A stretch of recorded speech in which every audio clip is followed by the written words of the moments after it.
Buenos días, mis queridos estudiantes. Les doy la cordial bienvenida a este primer encuentro de nuestra materia Derecho Civil 4, Familia y Sucesiones.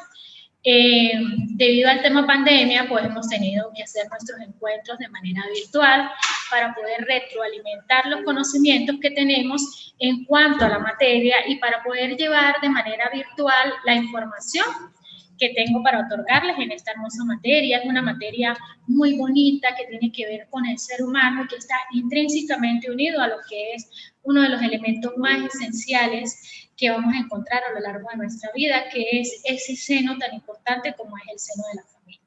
Desde que nosotros nacemos, o de que somos personas, empezamos a experimentar una serie de cambios que aparecen y que quedan registrados y que tienen que ver con el derecho. Y para hablar de familia tenemos que remontarnos acerca de la evolución histórica de la familia. Debemos señalar las etapas por las cuales ha pasado y las instituciones de derecho privado, todo lo que tiene que ver con el derecho romano, donde nos hablaban de lo que era el pater family, y se observan marcadas diferencias entre la familia del derecho arcaico y la del derecho justiniano. Posteriormente se ve influenciada por lo que es la parte del Imperio Romano, y después del advenimiento cristiano surgen una serie de cambios. Podemos afirmar que aproximadamente hay una serie de etapas que se dan dentro de la historia de la familia constituida por el derecho romano. La parte del derecho arcaico, donde nos van a hablar de lo que es el pater family, el derecho justiniano, que en sí no es la negación del derecho clásico, y posteriormente lo que es la familia justiniana, exactamente lo que nos habla de lo que es la familia justiniana y cómo se llevaba la familia para la época. También está la época medieval en el surgimiento del cristianismo y su absoluto dominio de los grupos sociales. Entonces podemos ver cómo lo que tiene que ver con las normas del matrimonio y con la familia han evolucionado desde la época romana hasta nuestros actuales momentos.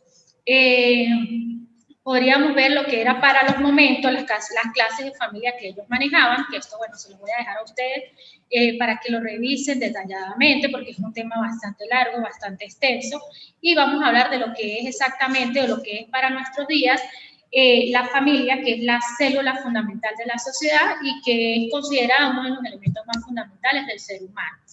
En la clase introductoria, en el video introductorio, les hablé algo así acerca de lo que era la familia, como el conjunto de normas jurídicas de carácter personal y patrimonial que tienen por objeto regular la organización, existencia y disolución de la familia, porque pasamos por toda esa serie de etapas, ¿no?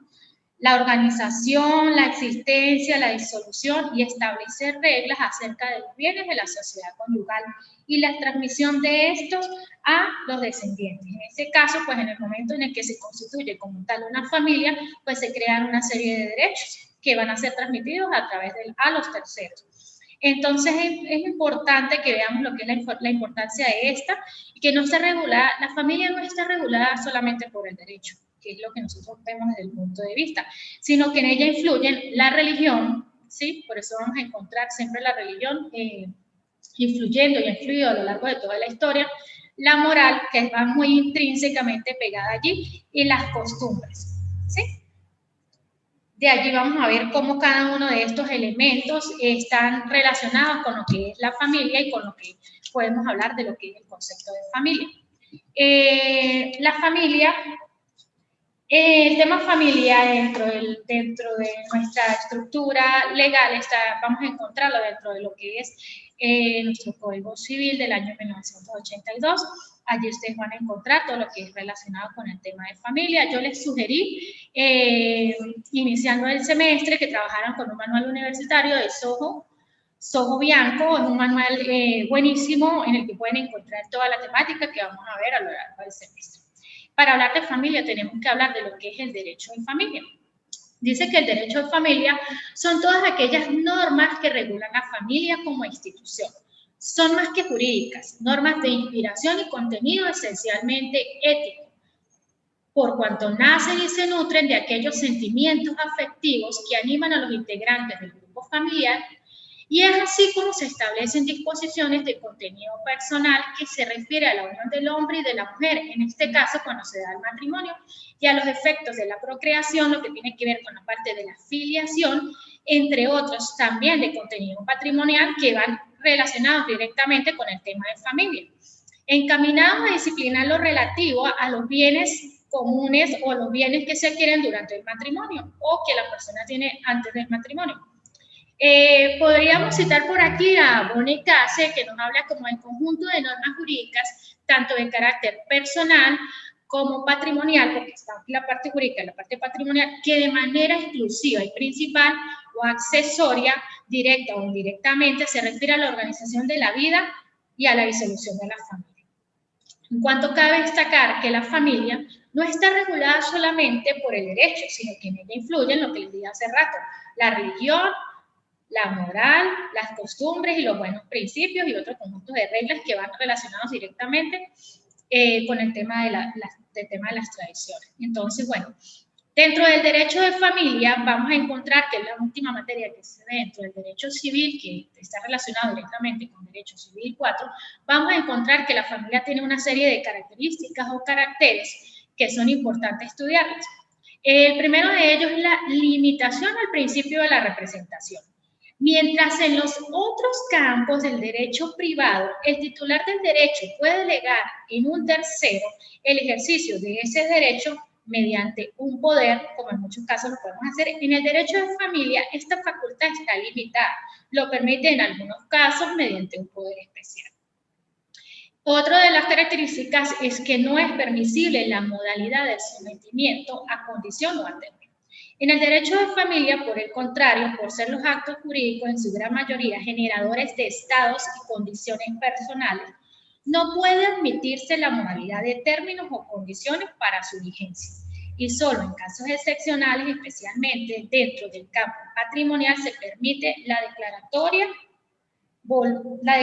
de voluntad al cumplimiento de una condición o al transcurso de un determinado espacio. Entonces, y es que de permitirse tales modalidades se estaría desvirtuando la esencia misma de estos actos jurídicos que por su naturaleza exigen certeza y permanencia en el tiempo. Otra de las características que tenemos en el tema de lo que es el derecho de familia es que no se admite la renuncia de derechos. Los derechos y potestades que derivan de las relaciones jurídicas no pueden renunciarse sino en casos excepcionales y siempre y cuando esta renuncia, lejos de afectar, vaya a proteger el interés de la familia. Otra de las características importantes que tenemos es que tampoco se admite la transmisión de derechos. Igual que la renuncia, la transmisión de los derechos dentro del campo familiar está excepcionalmente limitada a aquellos casos en los cuales, en función del interés del tutelado, se pueda conferir derechos a terceros en el ejercicio de ciertas facultades inherentes a una potestad determinada. No pueden ser transferidos los derechos ni deberes inherentes, por lo menos como los de la patria potestad, que es inherente al papá y a la mamá. Otra de las características que tenemos es la intervención amplia de la autoridad. En el derecho de familia casi siempre se requiere para la validez y eficacia de los procedimientos o de los actos jurídicos que se representen, la intervención de un organismo del Estado, ya sea de carácter simple o a modo de receptor de una manifestación de un carácter de autenticidad.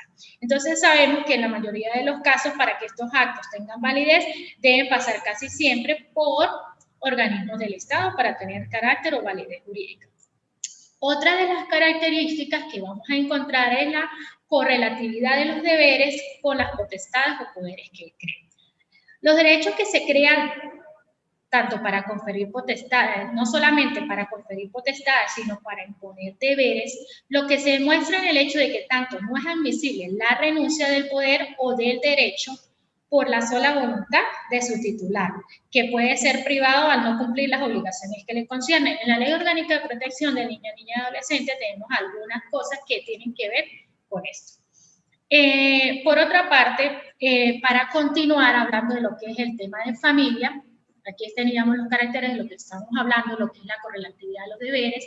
Tenemos esa limitación al principio de representación, que no es permisible la modalidad del sometimiento a condición o término, que no se admite la renuncia de derechos, tampoco se admite la transmisión de estos derechos, y es importante porque siempre vamos a encontrar, para darle validez a los actos jurídicos, la intervención amplia de la autoridad y la correlatividad de los deberes con las potestades o poderes que crea. Entonces, tomando en cuenta que la importancia de lo que es el tema de las características del derecho de familia, que son características intrínsecas que van directamente ligadas al tema de lo que es la familia. Podemos hablar también de lo que es la...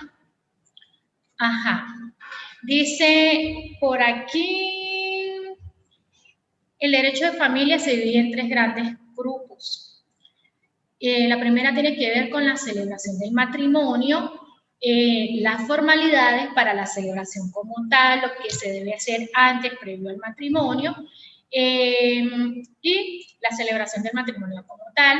Tenemos la separación de cuerpos, la filiación, que tiene que ver directamente, las relaciones entre padres e hijos y entre hermanos y demás parientes consanguíneos, lo que tiene que ver con la obligación alimentaria, que vamos a encontrar aquí en la Ley Orgánica de Protección de Niños, Niñas y Adolescentes, que está directamente relacionado entre los padres e hijos, y la obligación de manutención, ¿sí? Que es la obligación que tiene todo padre de velar por cada uno de sus hijos, y que son instituciones que no son renunciables, ¿sí? Lo que es las instituciones familiares no son renunciables, y tenemos las instituciones tutelares y de protección a niños, niñas y adolescentes. Entonces, este es el recorrido que vamos a hacer, o más o menos cómo se divide lo que es la parte del derecho de familia. Tenemos el derecho de familia, lo que tiene que ver con la parte de...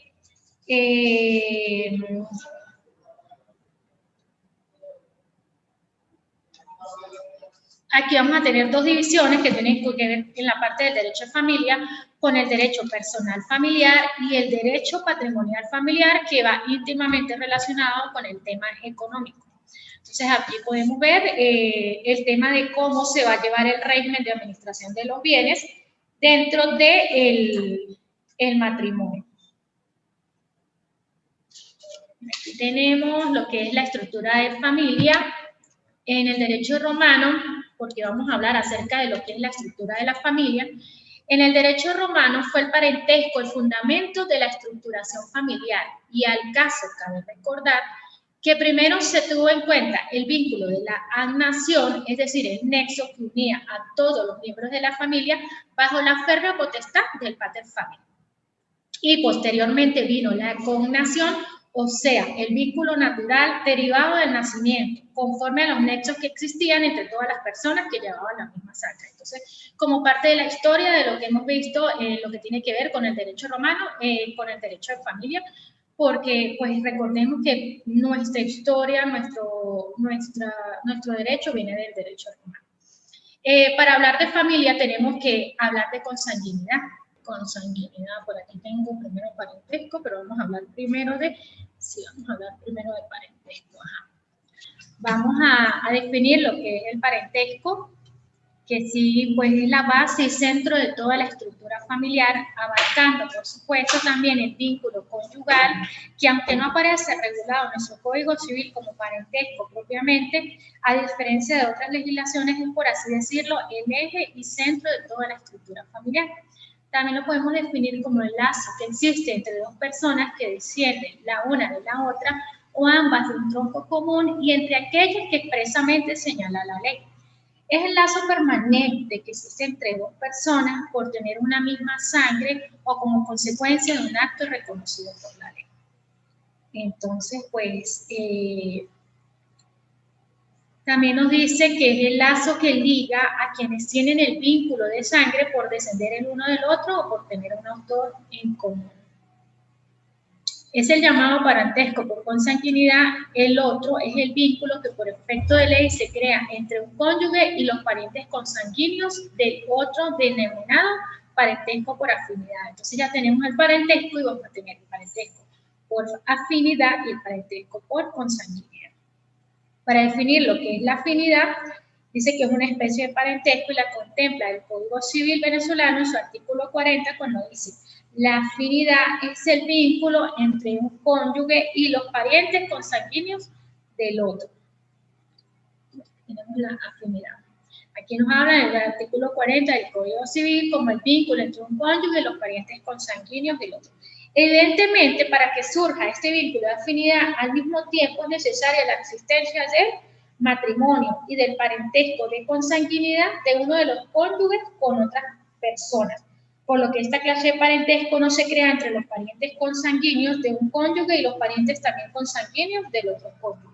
Este vínculo de conformidad con nuestro ordenamiento jurídico vigente solo es aplicable a las personas unidas en matrimonio y no para aquellas uniones de hecho, entre ellas el concubinato, ni tampoco nace con la celebración de los esponsales, que es uno de los requisitos de forma para la celebración del matrimonio.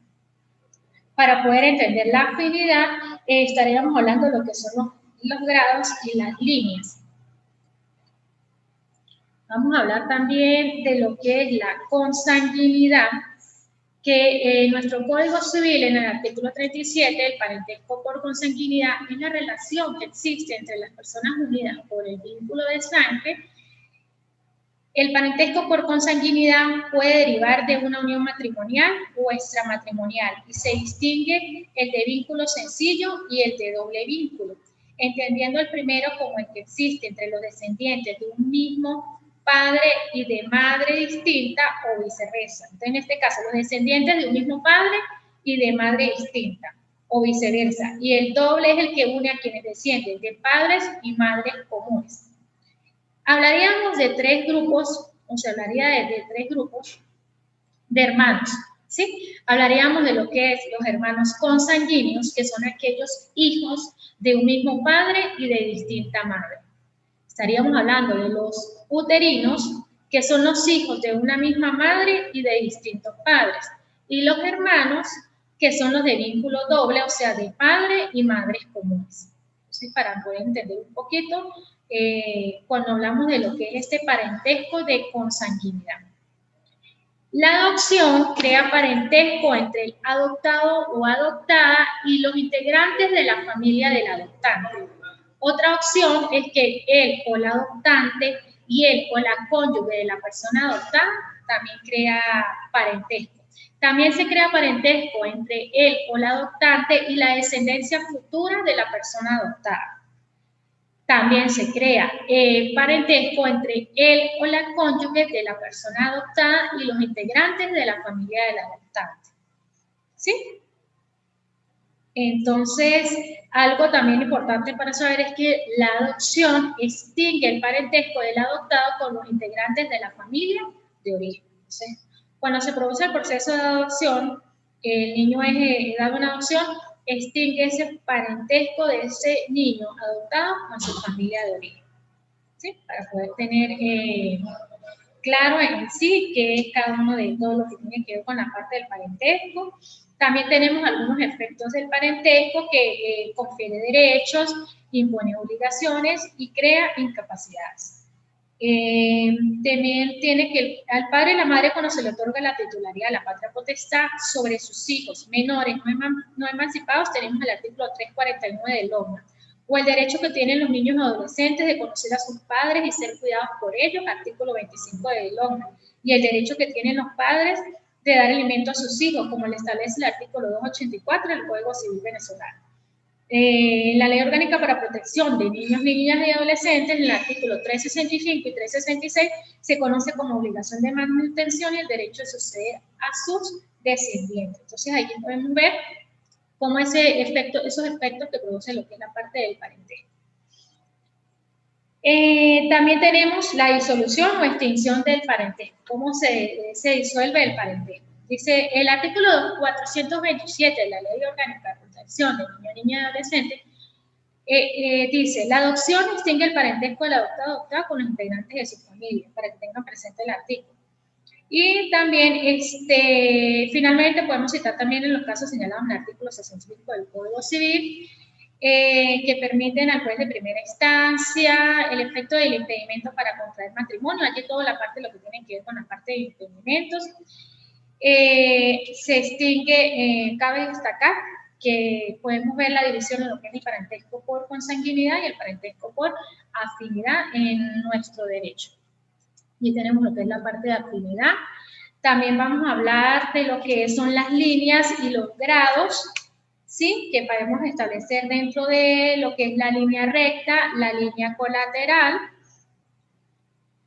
que vamos a encontrar para poder entender estos vínculos. Dice, el artículo 37 del Código Civil habla de que la proximidad del parentesco se determina por el número de generaciones y que cada generación forma un grado.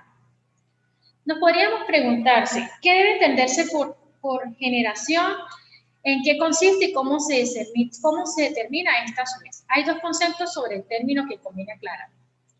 El que tiene que ver que se han destacado que podemos hablar de lo que es la parte de las generaciones para poder saber, se puede entender por generación al conjunto de personas que en un mismo grado y en una misma línea se encuentran vinculados a un autor común. Es decir, que la generación estaría constituida por el grupo de hijos que tengan varios hermanos. Por ejemplo, si Pedro, Juan y María son hermanos, los hijos de estos vienen a constituir una generación, por cuanto están unidos a los padres de sus padres, o sea, a sus abuelos, en el mismo grado y en la misma línea.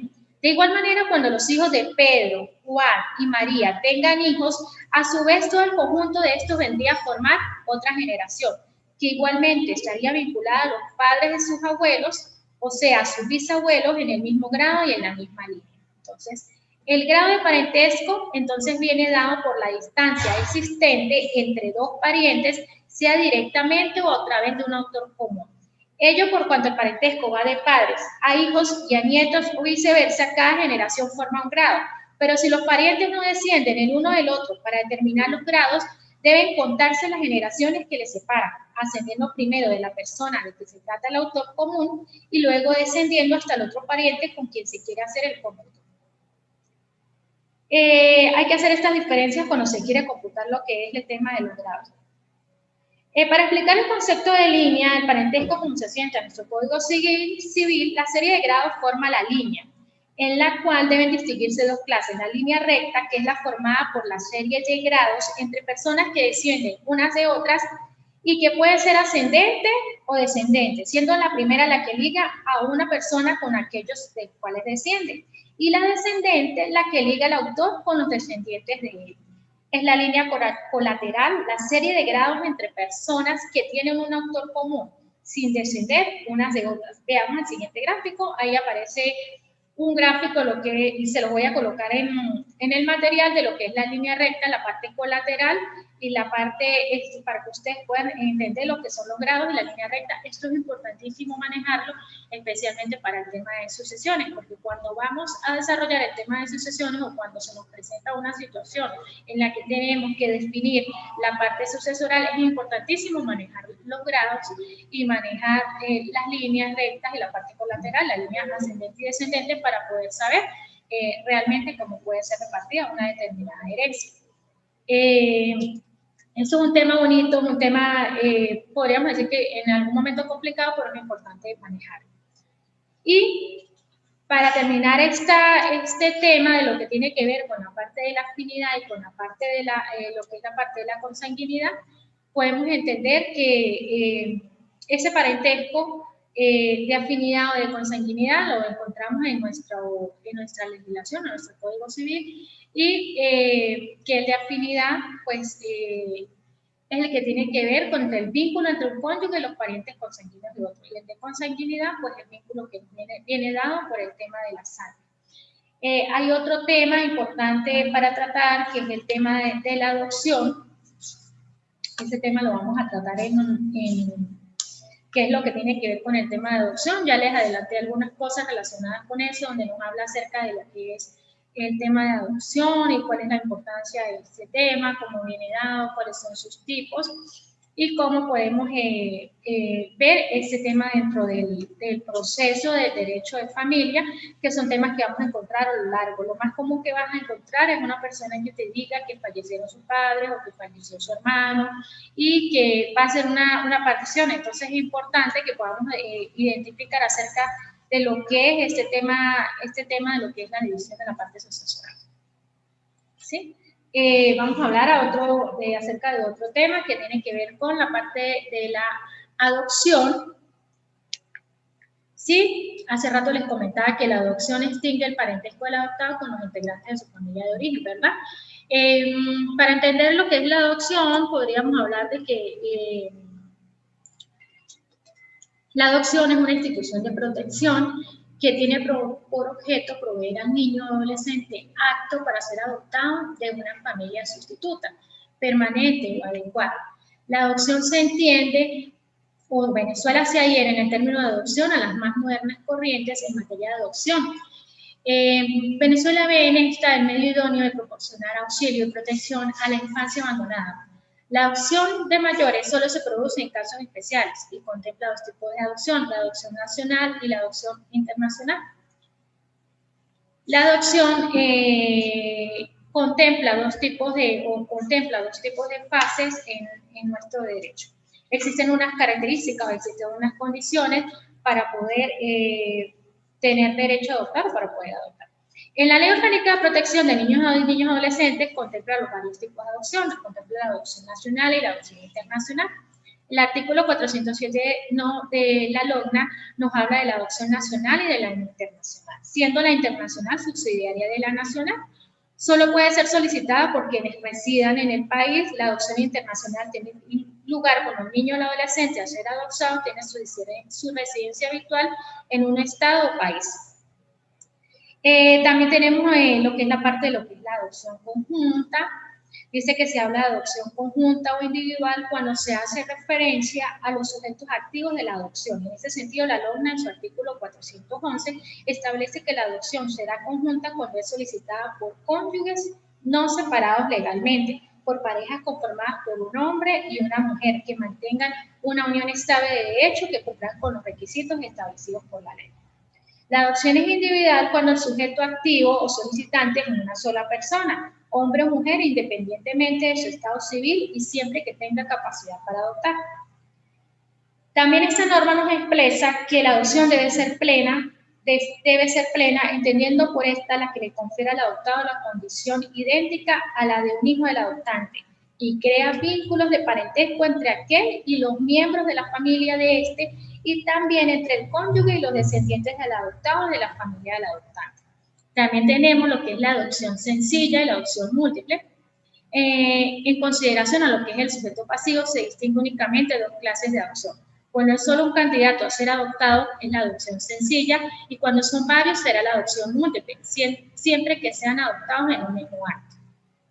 Respecto a la adopción sencilla, tenemos en el artículo 412 de la LOGNA, establece que el juez debe considerar la conveniencia o no de acordar la adopción cuando se trate de adoptar un solo de los hijos del otro cónyuge. En este caso, se ordenará la elaboración de un informe por el equipo multidisciplinario del Tribunal de Protección del Niño, Niña y Adolescente, tomando en cuenta el interés de los otros hijos en caso de ser niños o en caso de ser adolescentes. También tenemos lo que tiene que ver con la adopción de menores y con la adopción de mayores de edad. Estos tipos de adopción aparecen implícitamente establecidos en el artículo 408 de la LOGNA, atendiendo al sujeto pasivo de la relación que establece la citada norma, que pueden solamente ser adoptados quienes no hayan alcanzado la mayoría de edad, en este caso los 18 años, cuando se trate, y quienes no hayan alcanzado la mayoría de edad. Y hay otros casos en los que sí se permite adoptar a un adulto, pero son unos casos especiales. ¿La adopción qué es? La adopción es una institución de protección que tiene por objeto proveer al niño o al adolescente apto para ser adoptado de una familia sustituta, permanente o adecuada. La adopción en Venezuela es una institución jurídica fundada en el altruismo y la afectividad del ser humano, cuya finalidad es tomar una persona como hija de otra o de un matrimonio sin que exista entre ellos ningún vínculo de consanguinidad. La adopción tiene varias fases, que se los voy a hablar más adelante, que tiene que ver lo que es la parte de las fases, ¿sí? Vamos a hablar primero, antes de las fases, de cuáles son los requisitos para adoptar y para ser adoptado. Siendo la adopción una institución de suma importancia para la familia y que crea vínculos parentales para la sociedad y que resuelve graves problemas como es el de la infancia abandonada, que es algo muy común y que cada vez vemos a lo largo del mundo entero, es lógico encontrar en la ley una serie de exigencias esenciales y necesarias porque es una institución fundamental, pero es una institución que se debe tratar con muchísimo cuidado porque estamos hablando de un niño, de un ser humano, por lo tanto, tiene una serie de requisitos que no pueden ser modificables, tanto de fondo como de forma que permitan garantizar la eficacia y la eficiencia de la adopción para que a la final pues podamos tener un niño adoptado o niña, en este caso adolescente adoptado, feliz y que sea recibido en una familia sustituta con mucho amor y con mucho cariño. Tenemos, según lo dispuesto en el artículo 408 de la LOGNA, el solicitante de la adopción, como el candidato a ser adoptado, deben llenar determinados requisitos, sin los cuales no es posible la adopción. Así como también es necesario cumplir ciertas formalidades previas a la iniciación del procedimiento a saber. En cuanto a los requisitos para los adoptantes, en cuanto a la capacidad, los adoptantes deben tener en principio la capacidad general que se requiere en derecho, pero no pueden adoptar el menor de 25 años y debe ser por lo menos de 18 años mayor que él o los adoptados, excepto cuando se trate de la adopción de él o de los hijos del cónyuge, que en este caso sí se permite, en cuyo caso la diferencia puede ser como mínimo de 10 años y el estado civil puede ser el de soltero, casado, viudo o divorciado. En caso de adopción individual, cuando se trata de adopción por ambos cónyuges, adopción conjunta. Estos no pueden estar separados legalmente de cuerpos, artículos 409 y 410 de la Ley Orgánica de Protección del Niño y Niña Adolescente. Entonces, como podemos ver, existe una serie de requisitos necesarios para poder, que debe tener la persona que aspira a adoptar un niño y como tal también el niño pequeño. Es posible que a la adopción de uno de los hijos de una persona por su cónyuge, si es posible, previa a la aprobación del juez, quien debe considerar la conveniencia o no de este acto. Y de acordar la adopción debe basarse en un informe elaborado al efecto por el equipo multidisciplinario del Tribunal de Protección de Niños, Niñas y Adolescentes y tomando en cuenta también el interés de los otros hijos, si estos son niños o adolescentes. Eso lo vamos a encontrar en el artículo 412 de la LOM. El tutor puede adoptar al pupilo o ex pupilo solo después de aprobar las cuentas de la tutela. Bueno, ellos lo vamos a encontrar también en el logro. También existe lo que tiene que ver con la acreditación de los solicitantes. Los solicitantes de la adopción deben ser estudiados por la respectiva oficina de adopciones a fin de que se acredite su actitud para adoptar. El informe que se elabore al efecto de esta debe contener los datos sobre su identidad, la capacidad jurídica, la situación personal, familiar y médica, por supuesto, el medio social en el que se desarrolla y los motivos que lo animan, así como las características del niño o niña adolescente que está en capacidad de adoptar. Este informe formará un expediente como tal que se llamará expediente de adopción y esto lo vamos a encontrar en el artículo 421 de la LOGNA. También existen unos requisitos del candidato a ser adoptado. Un informe sobre el candidato. Todo niño adolescente que llene las condiciones de ley para ser adoptado debe ser objeto de un informe elaborado por la Oficina de Adopciones que contiene los datos referentes a su identidad, el medio social, la evolución personal y familiar, o sea, su historia familiar, su historia médica, así como sus necesidades particulares, ¿sí? Para poder conocer exactamente en la Oficina de Adopciones como tal la que se encarga de esto. Si no aparecen alguno de estos datos por alguna razón, él o los solicitantes de la adopción tendrán acceso a este informe siempre que acrediten su actitud para adoptar. Entonces, esto lo vamos a encontrar en el artículo 420 del LOGNA. Es importante conocer que todos estos asuntos son netamente confidenciales, por eso habla de la confidencialidad de estos informes. El contenido de estos informes previsto está establecido en el artículo 420, 421, así como todo lo que tiene que ver con los expedientes de adopción son de naturaleza confidencial. Su archivo y conservación deben tomarse las precauciones necesarias para garantizar que la información que esté allí sea netamente confidencial. Sin embargo, pues el adoptado o su representante, por supuesto, obviamente asesorado, tendrá acceso a esta información en los casos que lo justifiquen. Esto lo tenemos establecido en el artículo 429 del OMS. También tenemos lo que tiene que ver con la ausencia de los impedimentos, los requisitos legales para el ejercicio de la capacidad para adoptar, las limitaciones, lo que tiene que ver con la tutela, las formalidades previas tienen que ver con el consentimiento para la adopción, se requieren los siguientes consentimientos. Primero que todo, del candidato a adopción, si tiene 12 años o más, debe dar su consentimiento. De quienes ejerzan su patria potestad y quienes la ejerzan no son mayores de edad, y si quienes la ejerzan no son mayores de edad, deberán estar asistidos por su representante legal o en su defecto ser autorizados por la juez. El juez o la juez. La madre no puede consentir válidamente la adopción de su hijo sino después de que éste haya nacido. O sea, no puede dar en adopción a un niño que no haya nacido. El representante legal, en defecto o en ausencia de los padres que ejerzan la patria potestad del candidato a la adopción, también debe darse consentimiento del cónyuge del candidato a adopción si éste es casado, a no ser que exista separación legal de cuerpo. También debe dar consentimiento el cónyuge del posible adoptante si la adopción se solicita de manera individualmente, a menos que se encuentre separado legalmente del cuerpo. Eso lo vamos a encontrar en el artículo 414 del OMS. También deben cumplir con una serie de requisitos que todos están establecidos en lo que es la LOM. Aquí vamos a hablar de lo que es las fases en las que comprende. Tenemos que existen dos tipos de fases: la fase administrativa, que es la que tiene que ver con la parte de la oficina de adopciones, que es la primera fase que vamos a encontrar, y la fase judicial, que es el que se da ante los tribunales. La fase administrativa está a cargo de las oficinas de adopciones y antecede a la fase judicial. Se inicia mediante la solicitud de la parte interesada en adoptar o en dar en adopción a un niño, niña o solicitante.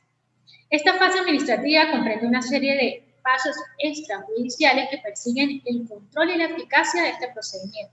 A través de ellos, las oficinas de adopciones determinan la idoneidad de los solicitantes de adopción y el inicio del periodo de prueba y la adoptabilidad de los sujetos pasivos para el posterior emparentamiento e inicio del periodo de prueba, donde el candidato a ser adoptado se trasladará a la residencia de los solicitantes aptos y conforme con el interés superior del niño, niña o adolescente a ser adoptado. Se inicia mediante solicitud, ¿sí? Entonces tenemos dos fases. La fase administrativa, que son una serie de pasos que se dan previos a la parte judicial, y la fase judicial.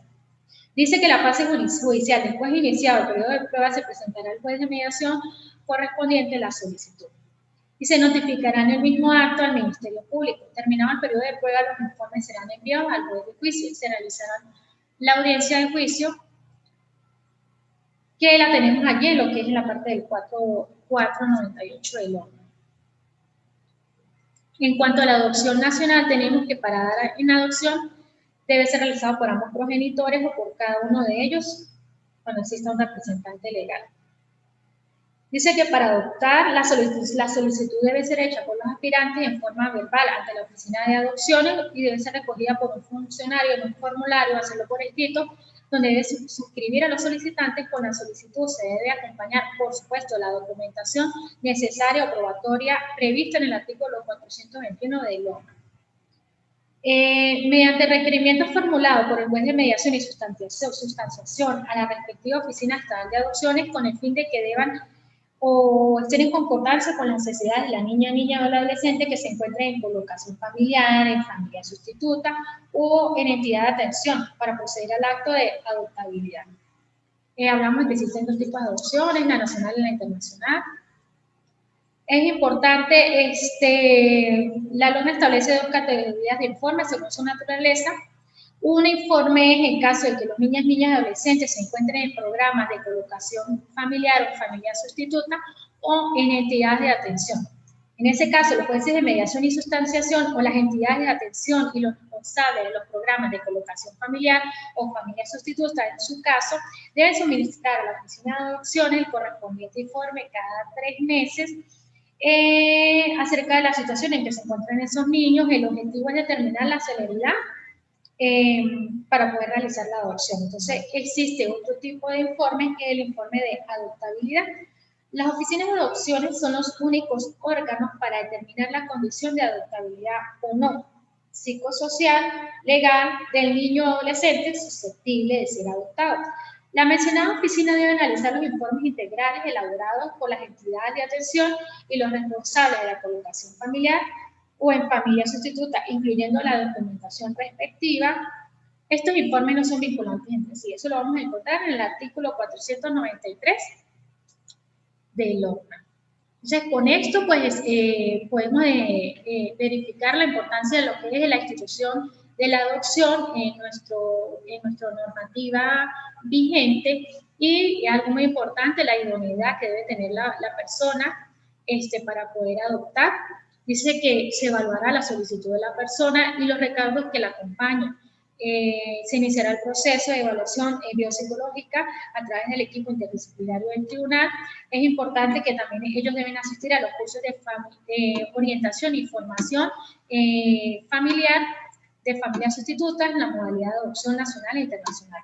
Ellos van a pasar por una serie de entrevistas con todo el equipo multidisciplinario del tribunal, donde se le va a realizar una evaluación psiquiátrica, una evaluación psicológica, una evaluación social y un informe médico correspondiente, y la revisión del informe médico correspondiente, así como todos los documentos legales que acompañan la solicitud de la adopción.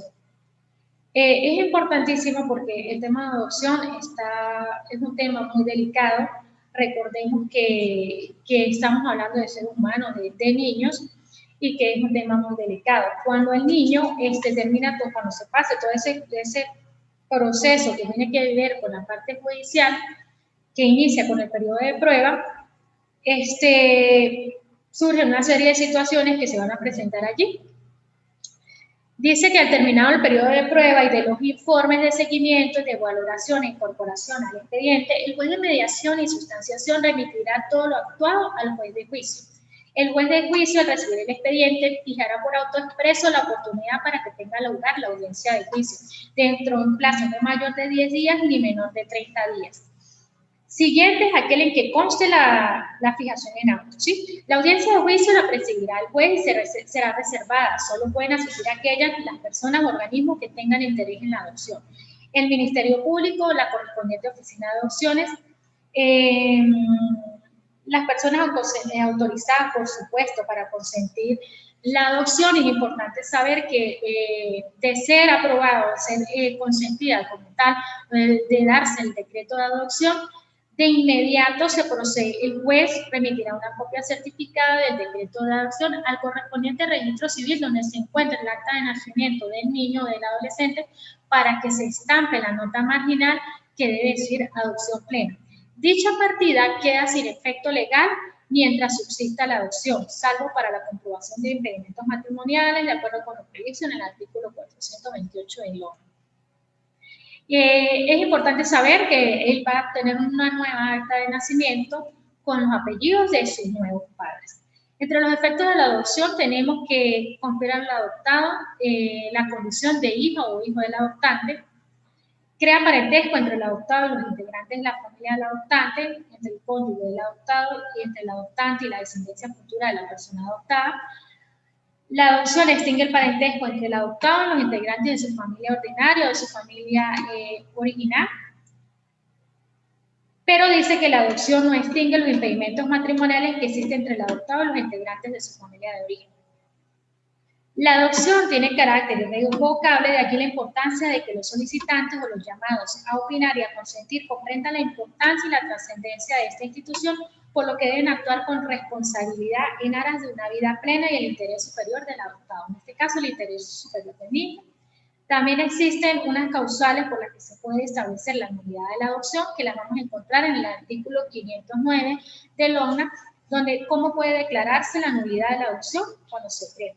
Dice que se puede declarar por violación a disposiciones que tienen que ver con la capacidad o impedimentos o consentimientos, por infracción de las normas sobre emparentamiento y periodo de prueba, por algún error en el consentimiento sobre la identidad del adoptante o del adoptado y por violación de cualquier disposición del orden y orden público. Entonces podemos ver que se puede decretar la nulidad de la adopción.